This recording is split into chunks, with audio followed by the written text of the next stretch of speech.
How do you say I'll have 2 crabs, please, in French? I don't know. Come on. I don't. Help me make this joke work, French lady.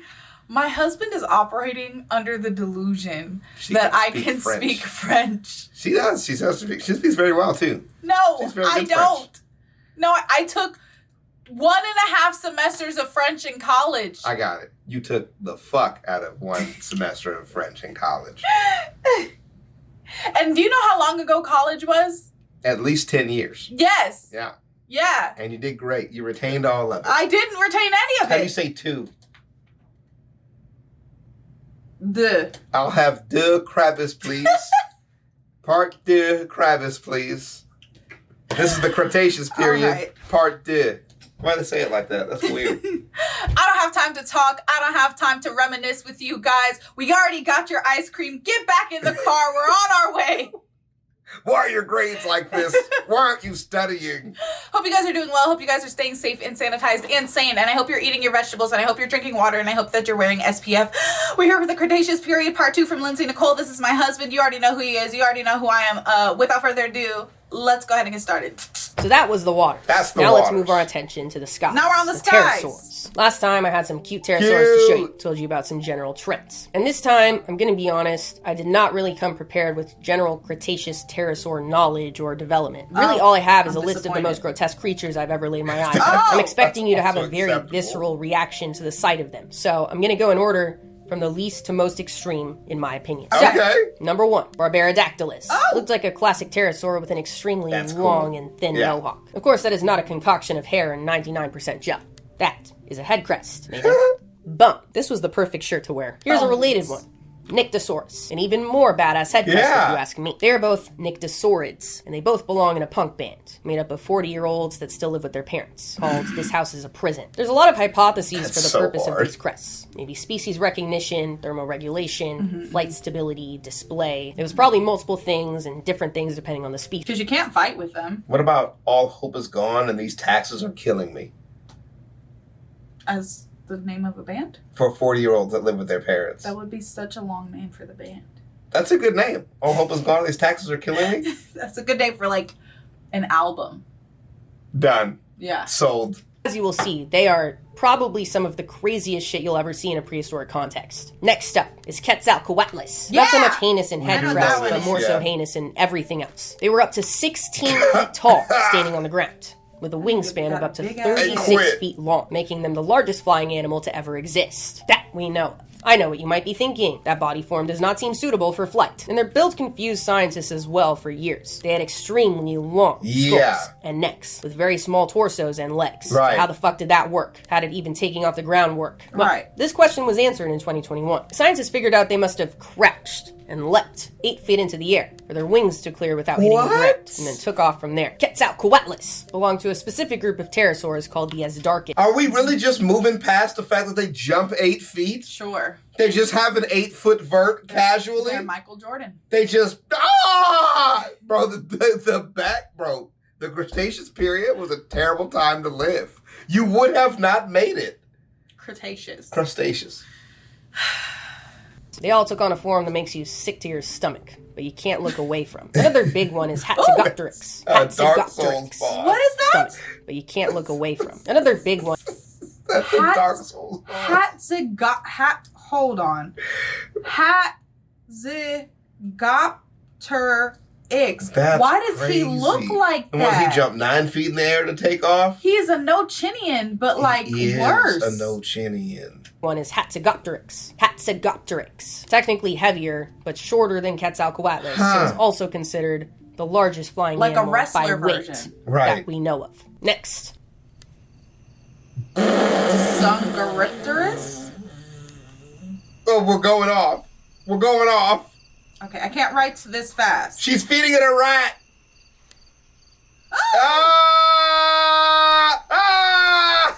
Wait, that's cool.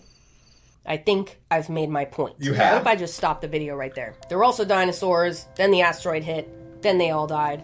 Stay curious, the world has a lot for us to learn. See ya. What? Just kidding. I would never do that. What? I was about to say, you better have not have done it like that. Oh, man, I was nervous. I at least hope that this video so far has shown you that the Cretaceous was much more than the dinosaurs. Okay, but can we talk about them? Jesus Christ, we must be like 40 minutes into the video by now, at least. So, as we're finally getting into this section, I just want to say, and I know you already know what the fuck is going on, but it's never been more true than it is right now. I can't possibly cover all the dinosaurs. It's physically not possible for me to do at this moment in time. Disagree. So I have created a little sample plate for you, which is some of the ones I knew before, as well as the strange specimens I found while researching. The strangest I could find, just for you. We're going to start off with the group that arguably has the most dramatic morphological changes from the last time that we know of. The ones who really showcase why the Jurassic was so different from the Cretaceous. The Ornithischians. And turns out, I pronounced it wrong last time. Ornithischian. Ornithischian. Shout out to Callie for letting me know. Okay, the Ornithischians. You might remember I said includes everything that is not a sauropod, the long necks, or a theropod, the kangaroo stance. And so, when you think about everything that could include, it's quite a fucking long. Let's first run through the group we remember from last time.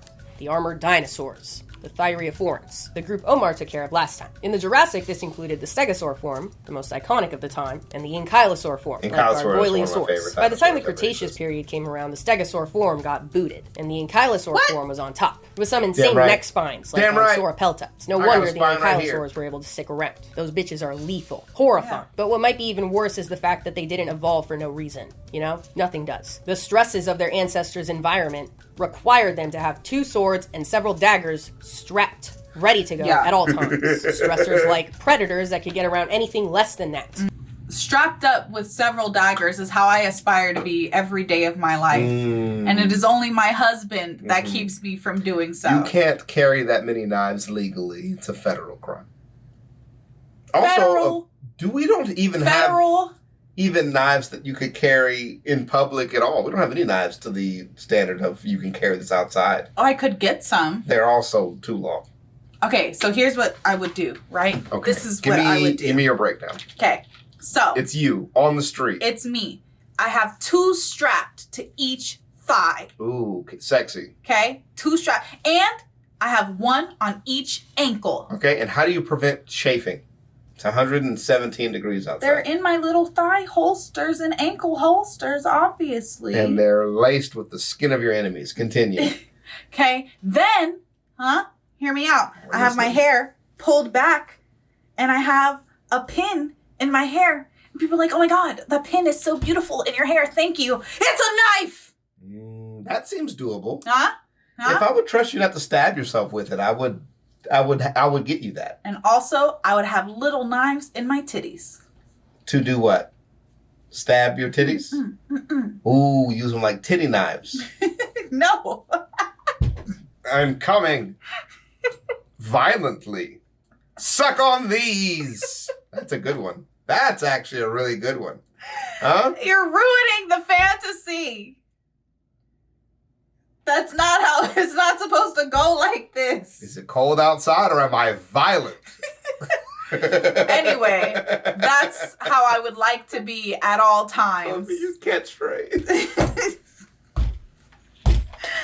It's not cold outside. I'm stabbing you to death. You're ruining this. Ew. If I got stuck in the Mesozoic and could only have one thing, it would be a shotgun. But of course, my favorite Ankylosaurian of the time is Borealopelta, who was described through probably the most beautiful fossil I've ever laid my eyes on. Gives me chills. And I've only seen pictures of it. When I see it in person, I'm gonna cry. It's in my coolest fossils video if you want to learn more about that fossil, but for now, we're gonna move on. Objectively, the cutest Ankylosaurid of the time was Minmi. Cutest name as well. They got to about 10 feet long, and that's all I have to say about that. The rest of the Ornithischian groups I have on the list are brand spanking new. First appeared in the Cretaceous. Like the Pachycephalosaurs, known for their unusual bumpy heads. At first glance, you might think the big bump was an indication of a large brain size. Cranium. Jimmy Neutron type build. But no, quite the opposite. Their name translates to thick-headed lizards. It's literally just a thick skull. Matter of fact, a very thick skull. Maybe used the same way some animals use their horns, to headbutt their enemies. Right. Or maybe just to split. They got to about 15 feet long, which might sound pretty small compared to other dinosaurs alive at the time. Until I introduce you to Micropachycephalosaurus. Micropachycephalosaurus. A very small dinosaur, about 3 feet long, with the longest dinosaur name. Exactly 23 letters. They hold the record as of right now, on Thursday, October 10th, 2024. I wouldn't be surprised if someone swooped in sometime soon to change that. Maybe Super Micropachycephalosaurus is being unearthed as we speak. The next group is one that generally doesn't sit right with the Hadrosaurs, also known as the duck-billed dinosaurs. What'd they do? I talked a lot about animals with their overall build. They look like a walking obtuse triangle, just makes it a bit uncomfortable. Despite this, as it turns out, I went fossil hunting twice this summer. For the first time ever. And the first fossil that I found it. I digged it out. I dug it out. Was a piece of a Hadrosaur jaw. That's and I have it here today. All right, that's what I was saying. I have to go like that. Check it out. Hello. Nice. I started cleaning it a couple nights ago. I have a handful of bones that I was able to bring back. I was going to send them to somebody to clean them. And the other night I was like, well, why don't I just try cleaning them? So I messaged Callie and I asked her if I could clean them with a toothbrush. And she said yes. So there's still a lot of dirt on it. I think I should probably get some professional tools, but just working with what I got for now. That's fine. That's that. I had a lot of fun this summer. I went from never working. touching a fossil to touching probably 20. So who knows how many I'm going to touch next summer. That's all to say. Hadrosaurs. Touch them and dig I them. may not understand them, but I do respect them. I respect the fact that ones like Shantungosaurus make me realize I need to expand my vocabulary, because grotesque doesn't cut it. They got to 50 feet long. That's too big in my opinion. I think that size should be roped off. Sauropods only. But this next one, I like. Pterosaurs. Their head crest is pretty cool. And it's what they're famous for. It is hollow, like a wind instrument. And it just so happens to connect to their nostrils. So in the 90s, scientists blew air through it to see what it sounded like, and maybe get a gauge for what it sounded like in real life. And today I have a clip of what that would have sounded like for you. I want to hear it. Roll the clip. Oh, shit. Oh, shit. Oh, shit. Oh, shit was... shit was not sweet back then, boy. Yo, that's awful. Hey, if that didn't give you chills, imagine a pack of... Now, that's a... No. Bro, he was talking about a pack. That's a pack. No. Hell no. You walk outside and it's a group of them and then a 20-foot bird hops 8 feet in the air just to get some lift in the distance. Oh my God, no. Shit was not sweet. No, they had to go. Wrap that shit up. I didn't like that. Wrap that shit up. I didn't like that. Bellow for war. Probably not a... Damn. Like a bellow for war. Literally. Probably not entirely accurate, because who knows what else was actually going on. But cool to imagine nonetheless. Wow. Another one of a similar style is Pterosaurs, the hadrosaurid unicorn.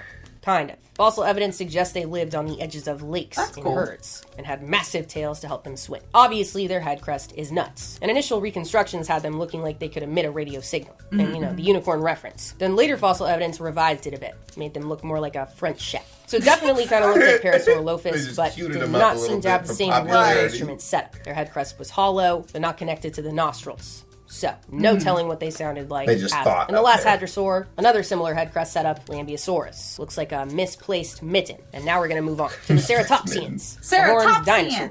Oh, the you love Ceratops. it. For the face, horns, and the frill. The frill is the coolest part, in my opinion. And in many ways, it's very Renaissance. Its purpose is not completely understood. Might have been defense, display, thermoregulation, the usual shit things might be just for dinosaurs. fancy boys. The most iconic Ceratopsian is the one and only Triceratops. One of the largest Ceratopsians, up to 30 feet long, and definitely most iconic. Probably the second most iconic dinosaur of all time. They were pretty cool looking, but there's a couple others that just blow them right out of the water. Like Styracosaurus. Their frills were objectively sick. When I first saw it, I was like, damn, that is definitely my favorite Ceratopsian. Then I saw Diabloceratops. That is one sick son of a bitch. Very regal in a dark way. They look like they would listen to Lorna Shore. Another cool one, Lokiceratops. They had massive, curving horns on the back of their frill. Little weird guys. The largest frill horns found on a horned dinosaur ever. And Ionosaurus. Squidward of Ceratopsians. And Psittacosaurus. The one I mentioned earlier, and the most unusual Ceratopsian. They belong to a larger family of Ceratopsians with no horns, small frill, and a beak called Psittacosauridae. My least favorite family member is this one. Why? It looks sticky. Alright. What? Now moving on to the She sauropods. did not explain. The long I will not be necks, the explaining. big boys. Okay. When you think of sauropods, you think of a very specific template, and it looks like this. It Many does. sauropods look this way. Pretty basic body form. And as I recall, many of you were shocked to find out in the Jurassic, this accent existed as well. the tail spikes. An exciting development. In the Cretaceous, there's a lot of this, but there's also this, like the Hadrosaurus, a relatively new sauropod known to science with the most metal hairstyle I've ever seen in my entire life. This guy needs a drum set. I feel like I can put together a reasonable Cretaceous band. I would say the Hadrosaurus on the drums, obviously, T-Rex on the mic, since they can't do anything else, an Ankylosaur on the keyboard, Nyctosaurus on a 7-string, maybe a Nipponite on the bass. Or no, maybe Quetzalcoatlus. That works. Unexpected electric stand-up bass. And they sound like a mix between Creed and Rez. And they're terrible. I raise you that to Little Dragon and Mac Miller collabs. Yeah. But Hadrosaurus did not have a mohawk, though. Once again, this is not a mohawk. It is bone. Neural spines, to be exact, that point forward permanently. Seemingly as defense, but they might have been in more of a sail configuration. Hard to say which. Maybe for thermal regulation or display. They were first described in 2019, so more research needs to be done on them. Stat, in my opinion. Another similar one is a Margosaurus, which looks like Hadrosaurus walking against the wind. Both from Argentina, so 2 more points for GM. I think these are my favorite sauropods I've ever laid my eyes on, but we're only near the beginning of the list. So, let's see what's next. Picking up the whiteboard, I've made quite a mess. Alright, this time, we have this. Yeah, armor. Like the Ankylosaurs. Allow me to introduce you to Saltosaurus. Another sauropod from, you guessed it, Argentina. What's crazy is I did not do this on purpose. Argentina is just undefeated in weird sauropods. But let's move away from Argentina for a second so I can show you. Let's just redo this neck. This. Now, what do I mean by this? This sauropod has a wide mouth, shaped like a duck. And inside of it, there were 500 replaceable teeth. Nigersaurus. You guessed it, Niger. Why 500 teeth? Who fucking knows, dude? But their mouth was built for the feeding style of a cat, so not even in the treetops, which sauropods seemingly evolved to reach with the long necks. But this evolution, just more teeth. That's so horrifying. Fill it with more teeth. How big were the teeth, though? Imagine he has a grinding problem as he sleeps when he gets stressed out. Just another example of nature never giving shit to you straight. All right, the next one is a bit more bohemian, avant-garde. Possibly not a valid species, but crucial to include nonetheless. Okay.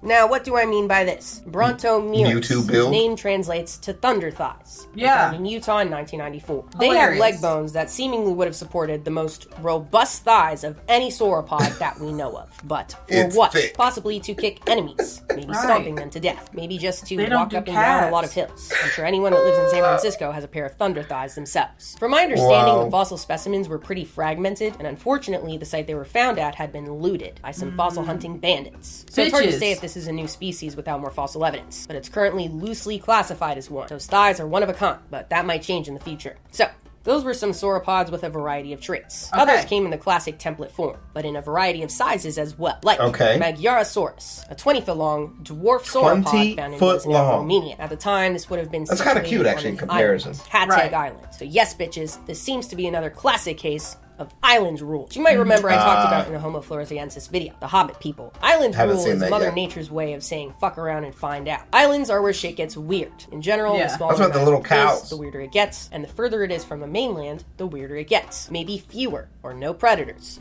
less competition, and populations are genetically isolated. So over generations, their evolution just goes nuts. Big animals get smaller, small animals get bigger, and a whole variety of changes in between. And so, for this reason, it seems Magyarosaurus got small. They were one of the smallest sauropods of the time that we know of. How about the biggest? With another point to Geo, allow me to introduce you to Argentinosaurus. You guessed it, Argentina. They were a type of titanosaur, generally the largest sauropods of the time, and the biggest animals to ever walk the planet 70 feet that we know of. Argentinosaurus seems to have been the absolute biggest, with a max length of 130 feet long. Another titanosaur of a similar size is Patagotitan, also from Argentina, and Puertosaurus, also from Argentina. We would have looked like ants next to these behemoths. Oh my god! And I personally wish they were still alive today. I want to show you this picture, which is insane and might make you want to throw up.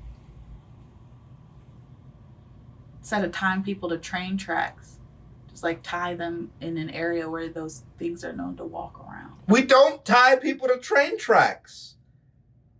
We don't do either one of these things. Well, I would if I could. if you put Skitten in charge of capital punishment, shit's finna get crucial. Ooh, we have to blow the horns in unison or those other things before we do it. Yeah. Oh, that's some horror shit. Hell yeah. All right, I'm back on board. The Theropods. Theropods! The bone-chilling, teeth-chattering beasts of the Cretaceous. Approximately. It's really just a stereotype, Hollywood propaganda. The theropods popped the fuck off during this period, in a variety of ways. The existence of T-Rex alone, of course. Right. But theropods also spread out, in terms of size, lifestyles, etc. And so, I decided, for the last group of dinosaurs on the list, I would show them to you from smallest to largest. Yes. Okay. For the suspense of it. So first, allow me to introduce you to Falcatichelli. Yes. A it's bird. a bird. Pretty modern looking compared to what we left off with in the Jurassic. That's They're a about the bird. size of a crow and had a beak like a toucan. Another small theropod is Anchiornis, a close relative to the birds and more Anchiornis. similar in appearance to the Jurassic bird builds. They had not only wings on their forelimbs, but also on their hind limbs. Just like the slightly larger Microraptor that got to about 3 feet long. Their 4 wings allowed them to be capable of gliding and possibly flight. In 2012, scientists analyzed a really well-preserved fossil from China that had think preserved I've seen that. melanosomes, which are essentially little tiny pigment packets. Different patterns of melanosomes in fossils indicate different skins in life. And the patterns in the Microraptor fossil point to an iridescent black look. Very That's chic. Preserved sick. melanosomes are sick. Very hard to come by, Yeah. but when they do, holy shit. And it just so happens my favorite example is the next on the list. Sinosauropteryx. About 3.5 feet long, and the first non-avian dinosaur that definitely heard of scientists that. were able to figure out the coloration of. Honestly, I think I'm Yeah. due for a part 2 of the coolest fossils. Yes. This will be top of the list. This was also the first time feathers were found on a non-avian dinosaur.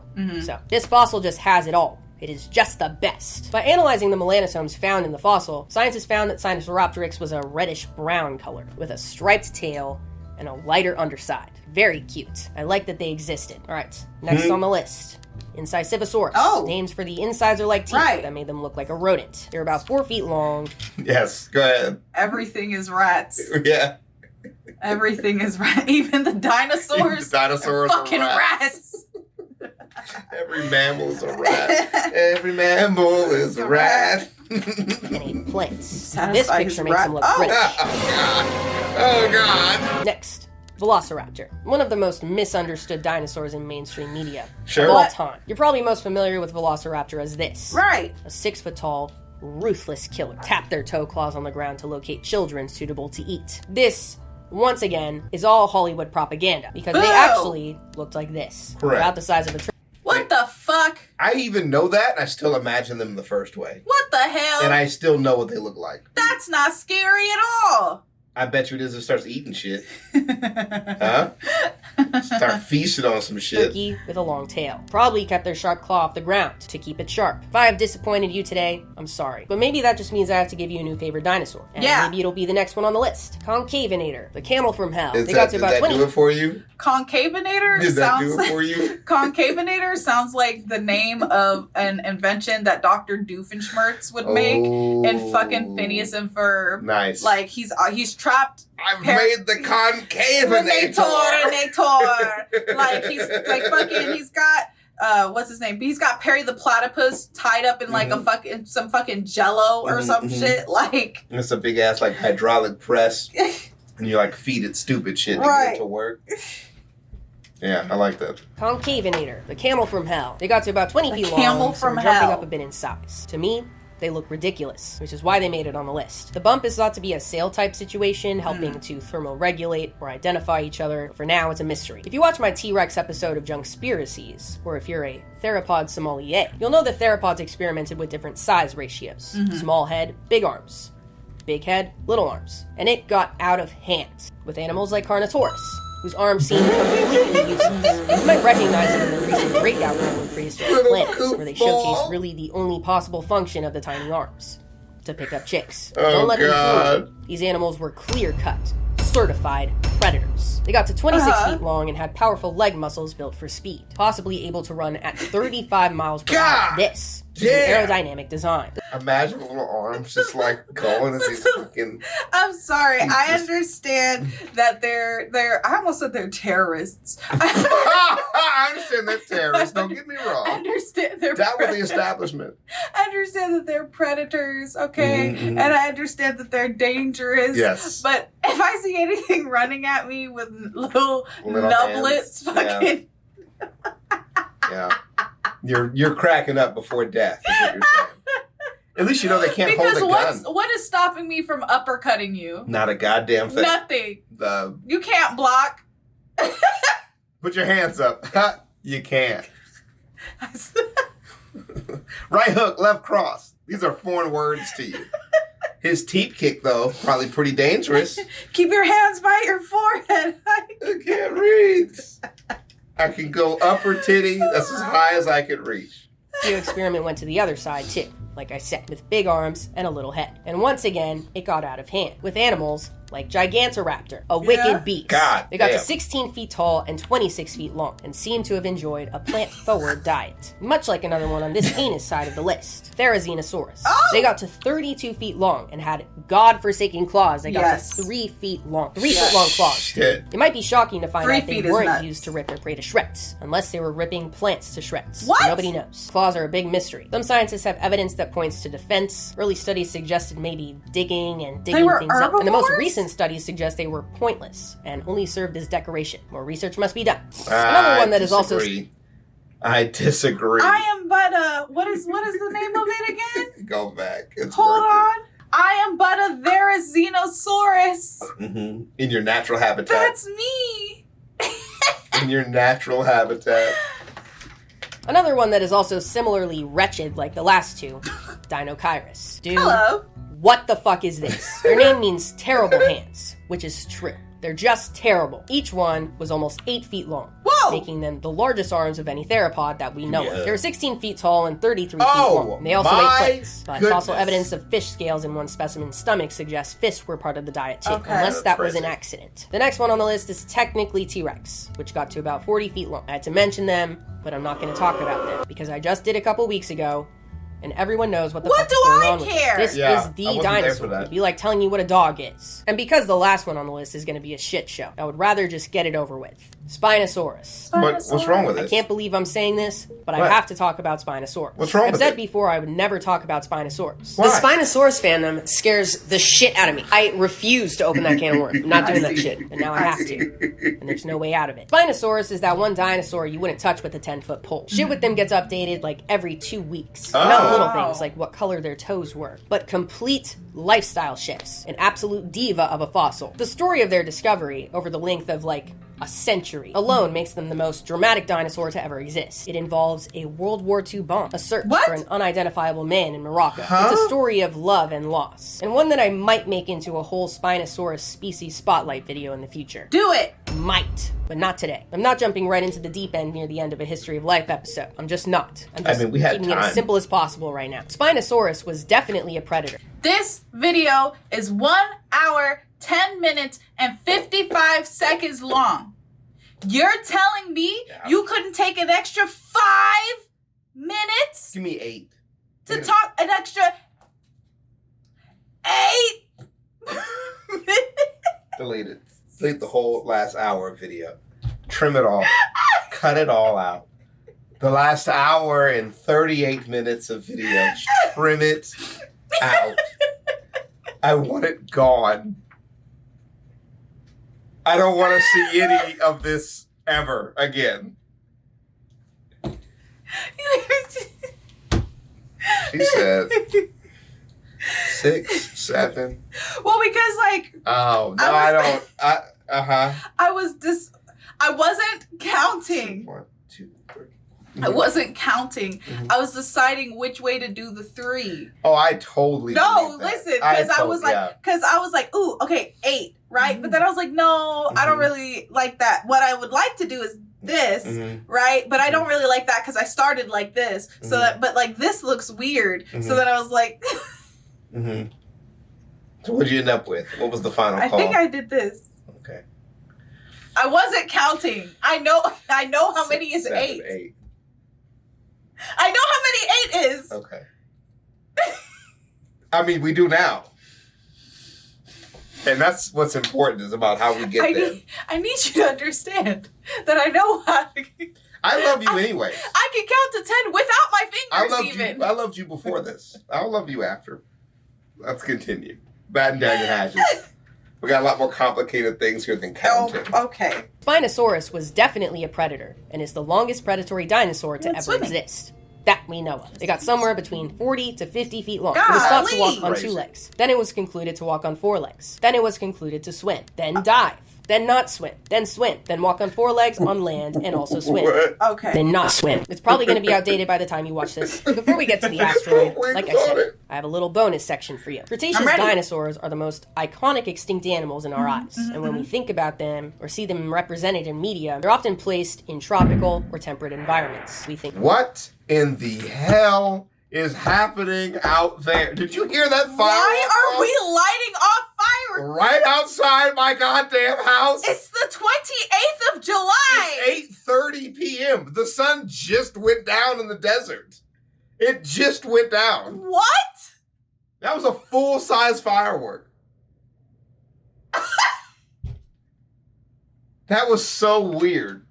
Play the video. I'm so irritated. think of them in rainforests, jungles. While that is true for most of them, there were also some that lived in the extremes. At Like the poles. desert. I mentioned at the beginning of this Oh, the video that poles. there generally wasn't ice at the poles. They definitely weren't as cold as they get today, but they were still harsh environments to adapt to. Some snow, as well as months and months of complete darkness in the winters. Harsh Terrifying. and depressing as shit. So I wanted to highlight these regions for the video. Technically, Yeah. it's a section that probably belongs in every episode. Life has always existed at the poles, and we kind of just don't think about it. But with the dinosaurs specifically, it's a piece of information that kind of smacks you in the face when you first hear it. At least it did for me. Like, Were they duh, woolly? Dinosaurs must have lived at the poles, but I never thought about it before, ever. And now I need to know everything. We're Yeah. going to start with the South Pole. During the Cretaceous, remember we had the start of that final breakup of Laurasia in the north, Gondwana in the south. Parts of Yeah. Australia, South America, and Antarctica were in the Antarctic Circle. So, Titalophis, that monotremes I mentioned earlier, was technically in the Antarctic Circle,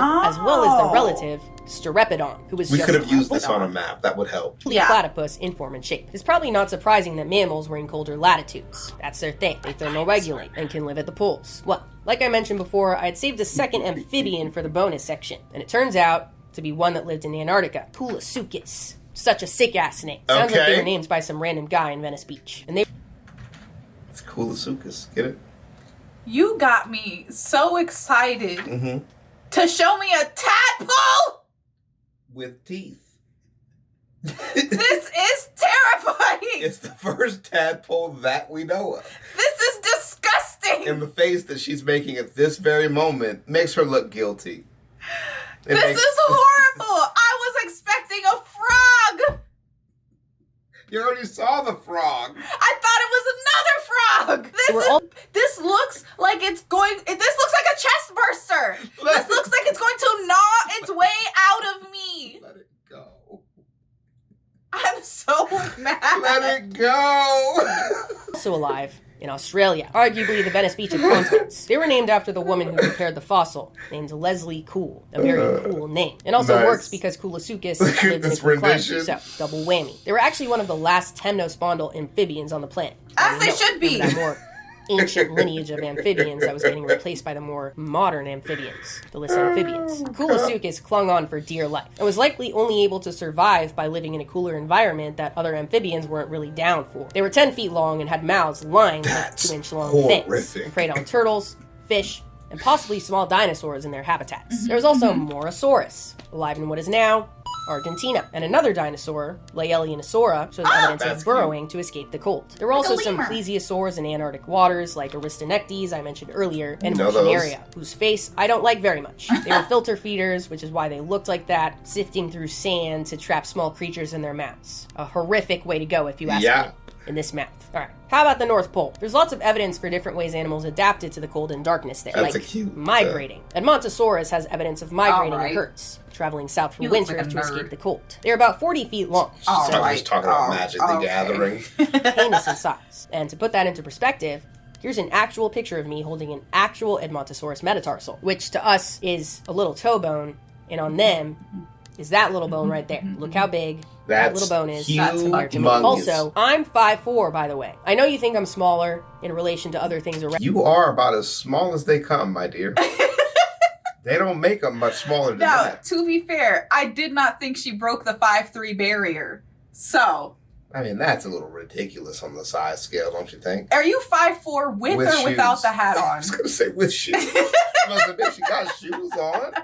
Are you 5'4" on your tippy toes? You know how like really, really small people be giving themselves extra quarter inches? Yeah. Because you know we're not going to ask for details. Right, yeah. She's like, I measure myself with my platforms on. Don't... You can tell that she's small because look how close her head is to the door handle. Yeah.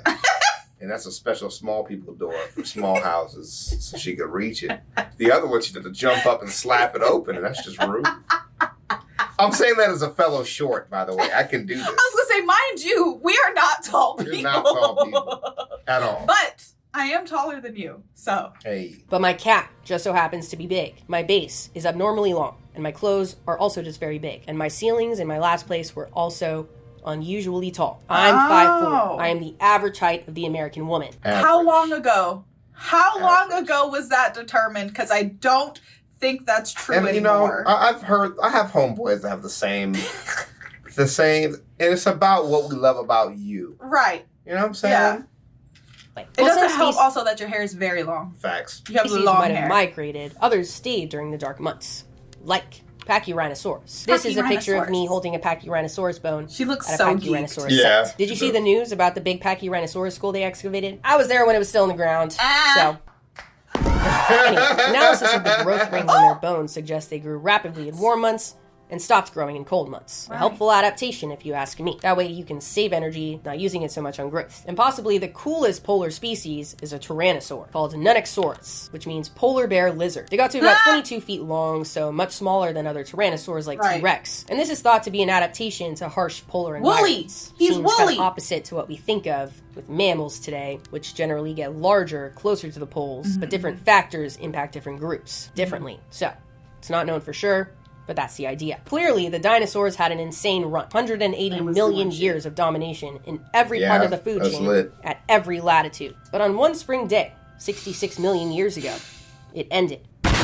When a 7-mile-wide asteroid pummeled into the coast of what is now Mexico. It exploded on impact and had the pressure of 1 million hydrogen bombs and liquidized the ground it blasted into, shooting it up 7 miles into the sky from the rebound before disintegrating back onto the ground. The impact led to a mega tsunami, waves nearly a mile high and sweeping across the planet in every single direction. The explosion created a crater that was 110 miles across and 12 miles deep. All that ground was shot up into the air. The larger pieces started raining down as flaming debris, roiling the surface of the planet. And the smaller pieces were settling into the atmosphere, forming this huge cloud that started growing across the planet. Just like the mega tsunami was sending ripples everywhere. Tsunamis reached every single shoreline. All of this was happening in the same day. It was unimaginable chaos in the most extreme sense. And that's not all. At the same time, on the other side of the world, there were volcanic eruptions in what is now India. My God! Yeah, everything everywhere was horrible. Spewed lava everywhere. Sulfur into the atmosphere with the rest of the debris particles. Everything that somehow survived the million disasters that came from the impact itself were suddenly faced with an ecosystem collapse from the ground up. The clouds were thick enough to reduce global sunlight for years. Plants couldn't survive. That sent a domino effect through the food chain. This extinction sounds like a fairy tale or a kid's storybook. The dinosaurs, marketed in the same vein as dragons and wizards, were wiped out by an asteroid. It literally sounds like sci-fi. It sounds too good to be true, or I guess too bad to be true. But somehow, it is. Scientists have a shit ton of evidence, so let's run through it. I said that the explosion of the asteroid created a huge cloud of flaming debris that fell back onto the planet. The contents of that debris included iridium, an element that's very rare on Earth, but very common in asteroids. Iridium has been found in a thin layer all around the world, always corresponding with the date of the extinction 66 million years ago, which led scientists to hypothesize that an asteroid impact wiped out the non-avian dinosaurs. Later, that was supported with the discovery of the crater in Mexico. How the fuck do you pronounce that? Actually, just put the name up right here. I'm not pronouncing that. It's buried under soft sediment, but its shape is still held by granite that formed from the impact. Scientists found it by mapping the strength of the gravity field over the area, and have since been able to access it by drilling into the sediment. Since the flaming debris broiled the planet's surface, the iridium layer found all over the world is often followed by a fire deposit. The land was literally burnt to a crisp. The massive lava flows are now known as the Deccan Traps in India, and scientists have run tons of studies on how the ocean water would have flowed across the globe from the impact. It seems too bad to be true, but somehow it is. The animals that survived were ones that could go long periods without food or survive off small amounts of it. Lots of seed eaters were able to dig them out of the ground. Seeds are always on top, and this paved the way for those small seed eating ground-dwelling rats of the Mesozoic to get the advantage, which we'll talk about in the next period. This is the end of the Mesozoic era. So if you liked it, be sure to subscribe so you don't miss the next one. And if you like how long this video was, let me know, and also give me a like. I would appreciate it. I appreciated that. I actually enjoyed that. I was locked in for at least 85% of that. Yeah. You know? And the other percentage was stuff that was so new, it was hard to follow along. So I just looked at the pretty pictures and listened to her talk. I had a fantastic time with this. Yeah. Just as a refresher, all of this is new information to me because I didn't learn about any of this in school. She's like, what the fuck is a crab? I know what crabs are. No, you knew that they were crabs, but you didn't know what they were. Right. You're just like, crabs exist. So this is just, I'm having a fantastic time. The only thing... See, learning new things always stresses me out because learning new things makes you realize that there's more new things to learn and there's no way to learn everything that there is in the world. And there's no way to learn that there's everything there was in the world. And that's very upsetting to me because I want to know everything. I want to know details. What did it taste like? You know, there was a library once that had a lot of information. Don't talk to me. Just figured that would Stop help you talking. Even out. Did it help? I'm going to fight you when the camera turns off. I'll fight you with my lips. I hope you guys enjoyed the videos. There's 2 of them. Don't forget to leave your reaction requests and recommendations down in the comments below. And other than that, peace out, Hope Biscuits. It's Skittin' Lit.